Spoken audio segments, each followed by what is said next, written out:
How credible can UN investigations into Israeli violations against Palestinians be when someone inside the institution is leaking confidential information to Israel? A new investigation by Dropsite News has uncovered emails showing that Yahav Lickner, while working for the UN Population Fund, repeatedly provided Israeli diplomats with confidential UN documents, private meeting accounts, and advance information about investigations involving Israel. The emails span 2014 and 2015, and they reveal something more than just information being leaked. The emails examined by Dropsite News come from a hacked archive belonging to Ron Prosser, Israel's UN ambassador from 2011 to 2015. The archive was later published by Distributed Denial of Secrets after being obtained by the hacking group Handala, which is believed to be linked to Iranian intelligence.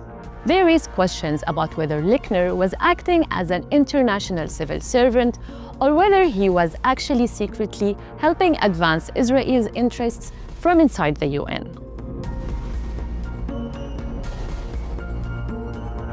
Before joining the UNFPA, Lickner worked for Israel's diplomatic mission to the UN and as a political advisor at Israel's embassy in London. Emails show that Israel's then UN ambassador Ron Prosser actively supported his UNFPA application. In 2014, Prosser privately asked then US Ambassador to the UN, Samantha Power, to lobby the UNFPA's executive director to hire Lickner. The emails suggest Prosser continued supporting his career inside the UN. And in 2015, after Lickner thanked him for helping boost his position, Prosser replied, "Glad we had an influence." Once inside the UNFPA, Lickner repeatedly passed information to Israeli diplomats that they were not supposed to receive. In November 2014, he forwarded a UN Operations and Crisis Center report marked UN strictly confidential, not for further dissemination. He sent it to 6 Israeli diplomats with the words, "For your eyes only." In the summer of 2014, while Israel was bombing Palestine's Gaza, he also sent Israeli diplomats an unpublished draft of UN Secretary General Ban Ki-moon's response to Palestinian Authority President Mahmoud Abbas, who had urged the UN to act to stop Israel's onslaught. Lickner said he was working with a UN contact to make the draft more favorable to Israel and wrote, "We are working to insert a reference to the rocket fire," referring to rudimentary rockets fired into Israel by Hamas and other Palestinian resistance groups after Israel began bombing the besieged Palestinian enclave in early July 2014. Lickner also supplied Israeli officials with internal accounts of Ban's meetings with Egyptian President Abdel Fattah al-Sisi, Iraq's Prime Minister Haider al-Abadi, and Amnesty International Chief Salil Sheri. And he repeatedly emphasized that the information was sensitive, sharing some of it from his personal email account and asking the recipients to handle it with caution. Lickner also provided Israeli diplomats with access to high-level UN deliberations. In one exchange, he forwarded the agenda for a closed-door meeting of Ban Ki-moon's senior management group, which was preparing to discuss a draft Security Council resolution concerning Palestine. Lickner noted that UNFPA chief Babatunde Osotemehen would attend and promised to provide an update afterwards. He wrote, "Information needs to be collected after the meeting, as always with sensitivity."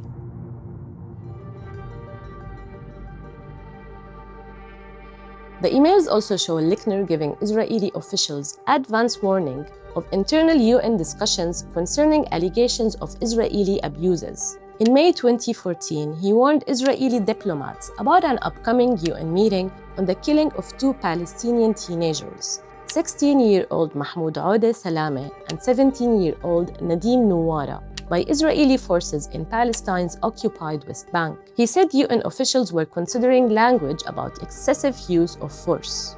Lickner then provided the Israeli officials with counter-arguments, including that the UN should not call for an independent investigation while an Israeli military investigation was underway.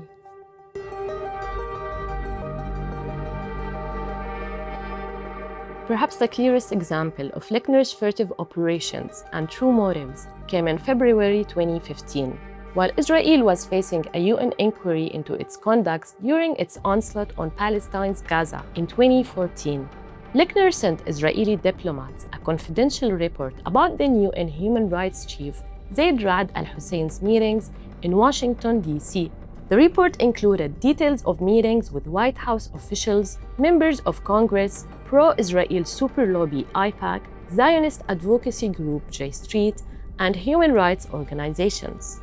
Lickner wrote, "For your eyes only, do not forward." He told the diplomats that al-Hussein was trying to do damage control over the Gaza inquiry and noted that he had met members of Congress, including late Senator Lindsey Graham, to whom Lickner referred as our friend. The Israeli diplomat Roni Lishnoyar replied that he intended to use the information in conversations with Congress. Lickner answered, "Absolutely, you are right."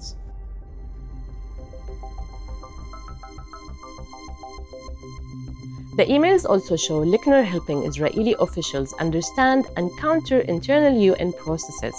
In March 2015, he forwarded a private correspondence between a senior UN official and Guardian journalist, Harriet Sherwood, concerning an investigation into allegations that Tel Aviv had been exerting pressure on a UN process dealing with Israeli violations against Palestinian children.